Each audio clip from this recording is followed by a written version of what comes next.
Have you ever woken up with a weight on your chest? Like there's a storm cloud hovering over you, even before the day has had a chance to begin? That used to be my life. I'd open my eyes in the morning, and before I could even think about breakfast, my heart was already racing. My thoughts, running wild like untamed horses, pulling me in every direction at once. And no matter what I did, I felt like I was losing control before the day even started. If you've ever felt your pulse speed up for no reason, or replayed the same worrying in your mind 100 times, you know exactly what I'm talking about. And here's the thing, this wasn't just a little nervousness. This was war. A constant, exhausting battle between the person I was and the person I desperately wanted to become.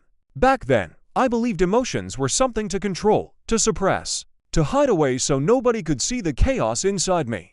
But here's the twist I never saw coming. My anxiety, my emotions, they weren't here to destroy me. They were here to transform me. It took me years to understand this. Years of resisting, of pretending I was fine, of wearing the smile everyone expected while feeling like I was drowning inside. And then, something shifted. I stopped asking, how do I get rid of these feelings? And started asking, what are they trying to teach me? In the next few minutes, I'm going to take you inside that shift.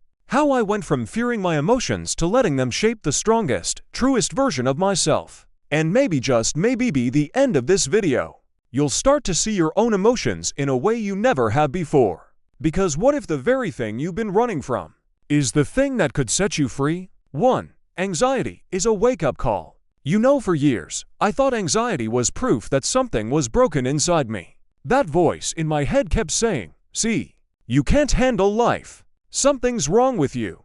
But what if I told you that voice was wrong? Today, I see anxiety in a completely different light. It's not a sign of weakness. It's not a flaw. It's a wake-up call. Think about it: when your phone alarm goes off at 6 a.m., it's not there to annoy you.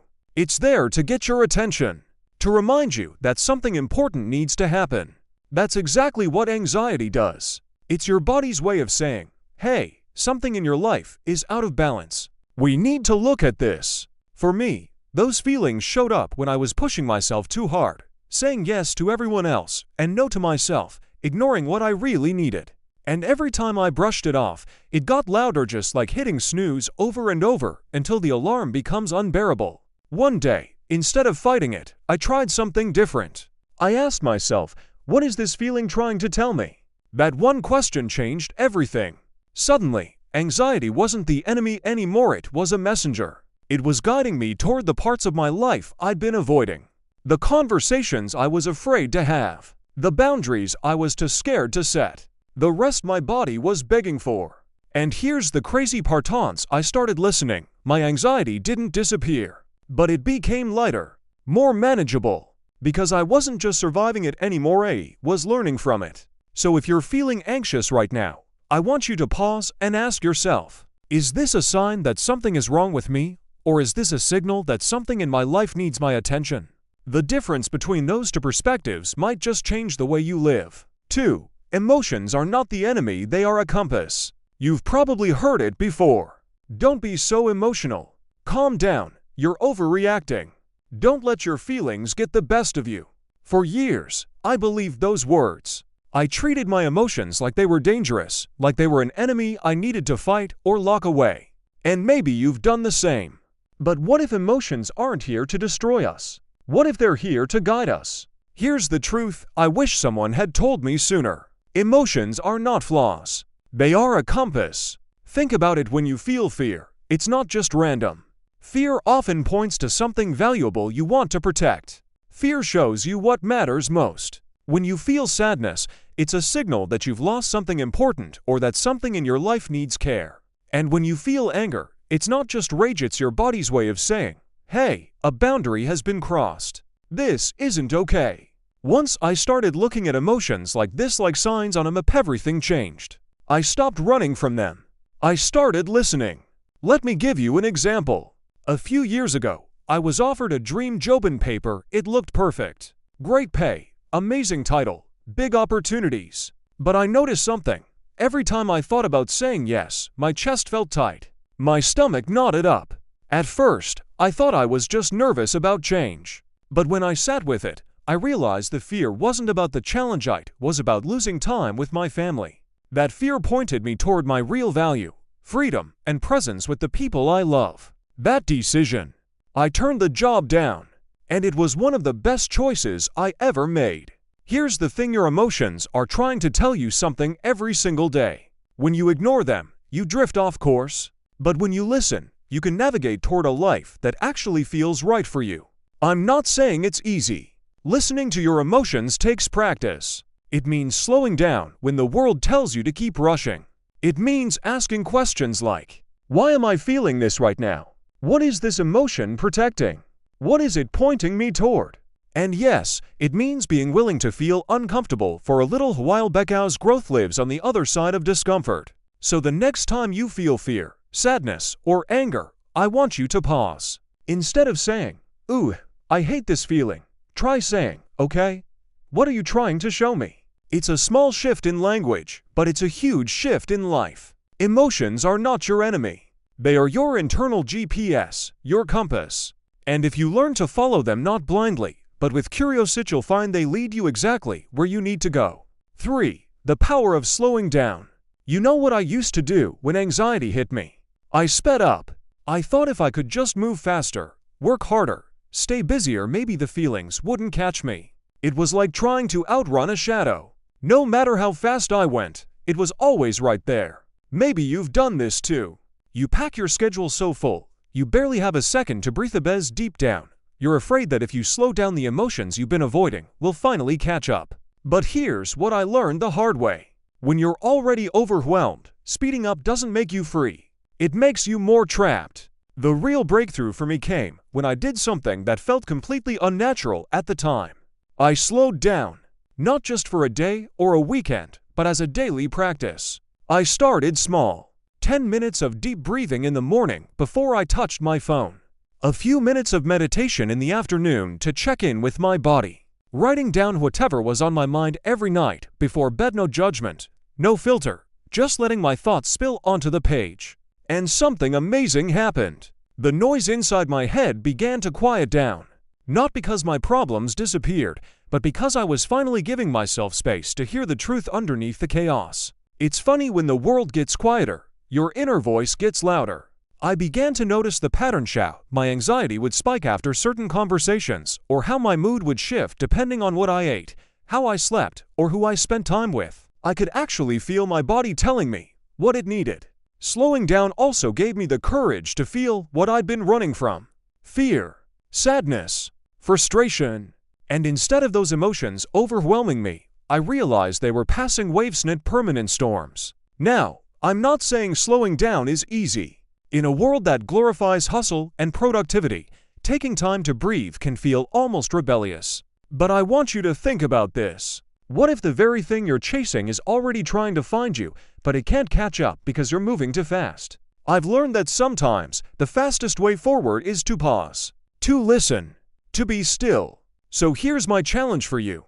Tomorrow morning, before you reach for your phone, before you rush into your day, take 5 minutes just for yourself. Breathe deeply. Notice how you feel. Write down one thing your body or mind is trying to tell you. It might feel strange at first. It might even feel uncomfortable. But give it time. Because when you slow down, you don't just find peace, you find yourself. 4. Self-compassion over self-criticism. Let me be brutally honest with you. For years, I was my own worst bully. Not the kid in school who made fun of me. Not the boss who doubted me. Me. Every time anxiety showed up, I attacked myself with words I wouldn't dare say to another human being. Why can't you just relax? What's wrong with you?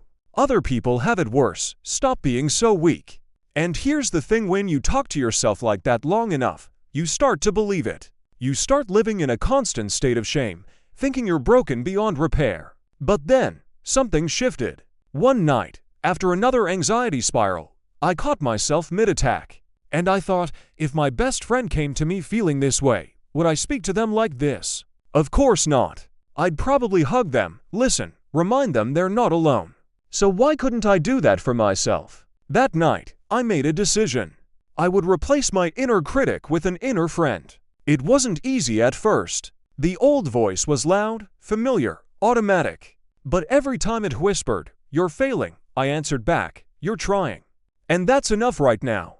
Every time it said, "You're not strong enough," I said, "You've survived every hard day so far." And you know what happened? My healing accelerated. Not because I magically erased anxiety, but because I stopped adding an extra layer of pain on top of it.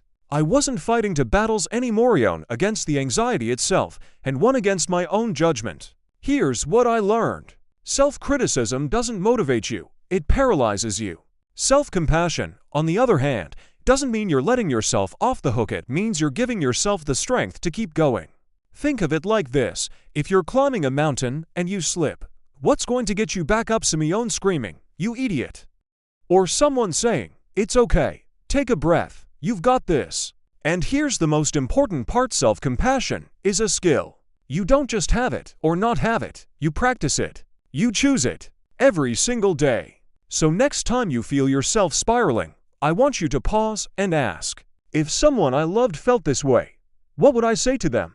And then say exactly that to yourself, out loud, if you have to. It might feel awkward at first. It might even feel cheesy. But keep doing it. Because the more you practice speaking to yourself with kindness, the more natural it becomes. And one day, you'll realize, you are no longer your own bully. You become your own safe place. And when that happens, you'll see that self-compassion isn't just a nice idea. It's one of the most powerful tools you have for healing, growing, and living a life you actually want to wake up to. 5. The connection between body and mind. You know, for the longest time, I thought anxiety was just in my head. Something purely mental. A thought problem. A brain thing.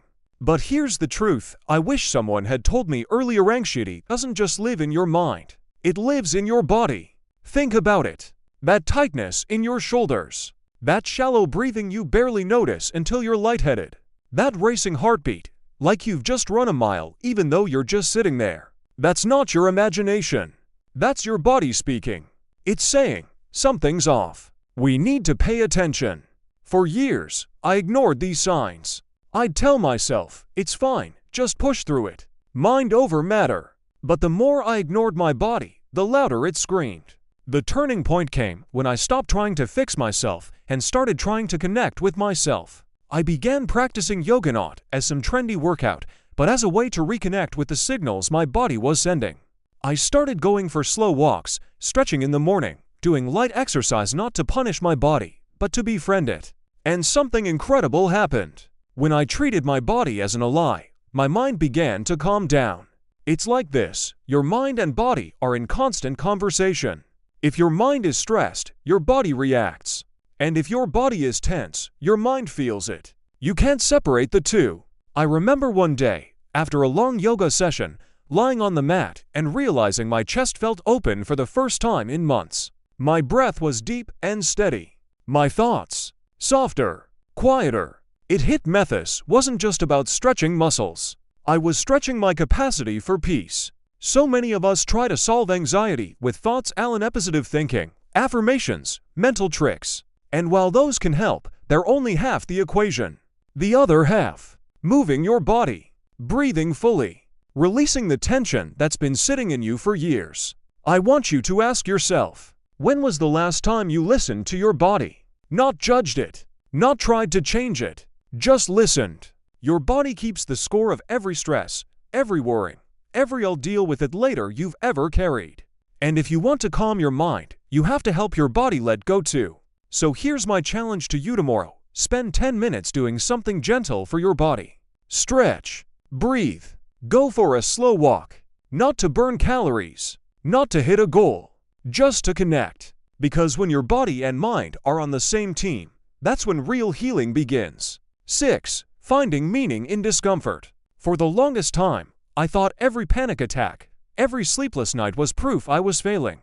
I saw them as signs that I was weak, broken, or somehow not enough. And maybe you've been there too, laying in bed at 3 a.m., staring at the ceiling, wondering why you can't just be normal. Wondering why, no matter how hard you try, you can't seem to outrun the anxiety. But here's the truth: I eventually learned those moments weren't my failures. They were my teachers. See, comfort can be nice. It's warm. It's easy.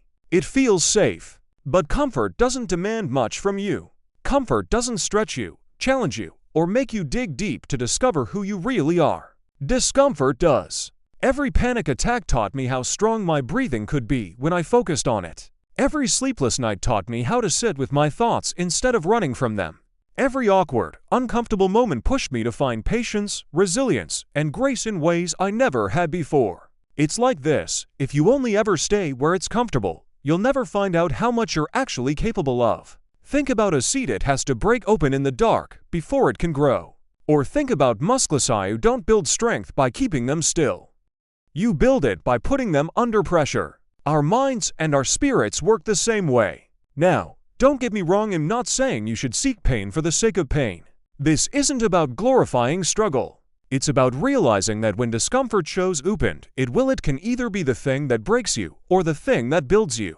So the next time you feel that knot in your stomach, or your heart starts to race, or you're lying awake wishing you could just switch off, pause and ask yourself, what could this be teaching me right now? Maybe it's teaching you patience. Maybe it's showing you what truly matters. Maybe it's preparing you for a moment in the future when you'll need every ounce of strength you're building right now. And here's the beautiful part: when you start to see discomfort as a teacher, you stop fearing it. It doesn't mean it's pleasant. It doesn't mean it's easy. But it does mean it has a purpose. I used to think my life would get better once I got rid of all the hard moments. Now I know my life got richer because of them. Discomfort isn't a detour from the path, it is the path. And if you can learn to walk it with an open heart, you'll discover something incredible. Every challenge you faced, every restless night, every shaky breath, it's all been shaping you into someone stronger, wiser, and more ready for the life you were meant to live. 7. Sharing my story to heal others. For a long time, I kept my struggles to myself. I thought talking about my anxiety, my fears, my sleepless nights would make people see me as weak, maybe even broken. So I smiled in public, said I'm fine when I wasn't, and carried the weight alone. And maybe you know that feeling, carrying something so heavy inside you, but never letting it slip out because you're afraid of what people might think. But here's the truth: keeping everything bottled up didn't make me stronger. It made me lonelier. The turning point came one day when I decided, almost by accident, to share a small piece of my story with a friend. I expected awkward silence. I expected judgment. But instead they said, "Me too." That simple moment cracked something open in me. Because if they had felt this way too, maybe I wasn't as alone as I thought. So I started opening up more. I told friends. I told people at work. Sometimes I even told strangers when the moment felt right. And you know what happened? They started sharing with me too. Their own stories of fear, loss, stress, and hope. What I learned is this: vulnerability is magnetic. When you're real, you give other people permission to be real too. It's like lighting a candle in the dark. Suddenly, others can see they're not walking through the night alone.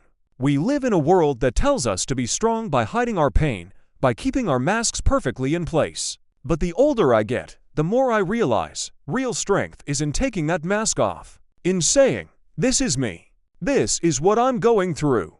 And I'm still here." Because here's the thing: connection is the antidote to isolation. Every time I shared my story, I didn't just heal a little more, I saw the person listening heal too. Sometimes, you don't need to fix someone's problem. You just need to remind them they're not alone in it. And maybe that's what you need to hear today. Your story matters. Not when it's perfect. Not when it has a happy ending. It matters right now, in the middle of the mess. So here's my challenge for you. This week, tell one person something real about how you're feeling. It doesn't have to be dramatic. It just has to be honest. Because when you share your truth, you might just give someone else the courage to share theirs. And in that moment, both of you get a little lighter. When I look back now, I realize something I never thought I'd say. Anxiety and emotions didn't just change my life, they saved it. They pulled me out of a life lived on autopilot, where every day blurred into the next. They forced me to slow down, to listen to myself, and made most importantly to treat myself with kindness instead of criticism. If you take one thing from this video, let it be this: your emotions, no matter how uncomfortable, no matter how overwhelming, are not flaws. They're guides. Every racing heartbeat, every tear you've cried, every breathless moment is pointing you towards something you need to notice, to heal, or to cherish. We live in a culture that tells us to get over it, to stay positive, to push through. But what if instead of pushing our feelings away, we leaned in? What if we treated them as signals, as lessons, as invitations to understand ourselves more deeply? If you're struggling right now, I'm not here to give you a quick fix or a one-size-fits-all solution. I'm here to remind you that what you're feeling is valid, that your journey is uniquely yours, and that your story matters not just when it's polished or neatly wrapped up, but right now, exactly as it is. Maybe today, all you need to do is one small thing for yourself. Pause when you feel overwhelmed. Take a deep breath and feel the air fill your lungs. Write down what's been sitting in your heart without judgment, without editing. Because sometimes, the smallest acts of self-care lead to the biggest transformations. Sometimes, simply choosing to listen to yourself is the bravest thing you can do. Here's what I've learned. Anxiety hasn't disappeared from my life. It still knocks on my door from time to time. But it doesn't run the show anymore. It's no longer my jailer, it's my teacher. And to me, that's the real victory. So if this message has resonated with you, I have one request. Share it. Not for me, but for someone out there who's lying awake tonight thinking they're alone in their struggle. Maybe your share will be the light they need to see. And please, remember this: every storm passes. And sometimes, just sometimes, it leaves behind the most beautiful skies you've ever seen.